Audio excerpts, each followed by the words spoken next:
need it, work it, move it. Takto vyslovujú minulé časy pravidelných slovies niektorí študenti. Ahojte, ja som Samira a dnes sa pozrieme, ako správne vyslovovať minulé časy pravidelných slovies a pozrieme sa teda na 3 rôzne výslovnosti. Pokiaľ teda ste jedným z tých študentov, ktoré vyslovujú id na konci všetkých týchto slovies, tak mám dobrú správu, prvé z nich ste vyslovili správne. Needed.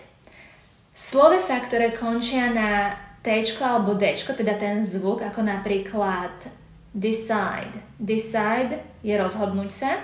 Si tam píšeme DE, ale končí to na výslovnosť ako D, čiže decided. Vyslovujeme ho decided. Potom máme napríklad chcieť ako want. Končí to na T, čiže opäť výslovnosť bude wanted. Čiže si zapamätajte, že ak máme posledné 3 písmenka DED alebo TED, tak výslovnosť môže byť teda id ako needed, decided, wanted. Wanted tiež v slangovej angličtine by sme vyslovili ako wanted, ale tá výslovnosť je id. A ako je to so slovesom work? Work, minulý čas, worked. Počujeme tam T-čko na konci. Takže tie slovesá, ktoré v základnom tvare, ako napríklad work, wash a kick, teda končia na neznelú spoluhlásku, tak tie vyslovujeme ako T-čko na konci, v minulom čase.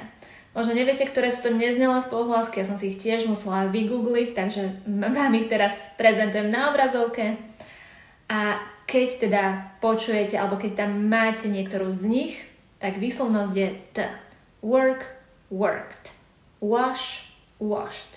Kick, kicked. A ako teda odlišiť tie znelé a neznelé spoluhlásky, lebo teraz budeme pracovať s tými znelými. Jedna vec je, buď si ich zapamätáte, ako ich vidíte na obrazovke, alebo druhá vec je podľa toho, či vám vibruje hrdlo alebo nie. Keď sme mali sloveso work, worked, necítite vibráciu. Ale máme tu tretiu kategóriu, sloveso move. Chyťte si hrdlo a cítite move. Končí to na v, čiže move. Cítite také vibrovanie v hrdle. Minulý čas je teda moved. Love, tiež to končí na v. Love, cítite vibrovanie hrdla. Loved. Sloveso climb, ako šplhacla. Climb, climbed.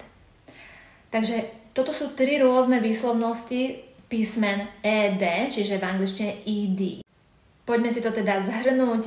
Základné a to najdôležitejšie pravidlo podľa mňa je, že keď na konci posledné 3 písmenka v minulom čase máte TED alebo DED, výslovnosť je id.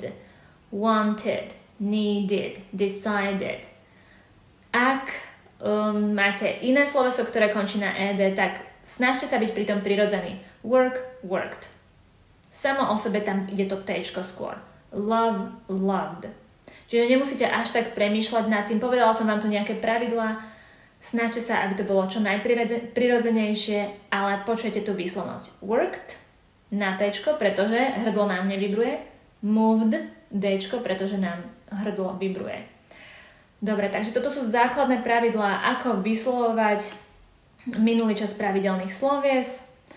A ak máte nejaké otázky, kľudne ich dajte pod video do komentu. A ak si so mnou chcete precvičiť používanie minulého času, tvorbu vied, otázky a otestovať sa, tak celé moje video nájdete na mojom kanále, na mojom Skillmea kanále, link a viac informácií vám nechám pod videom.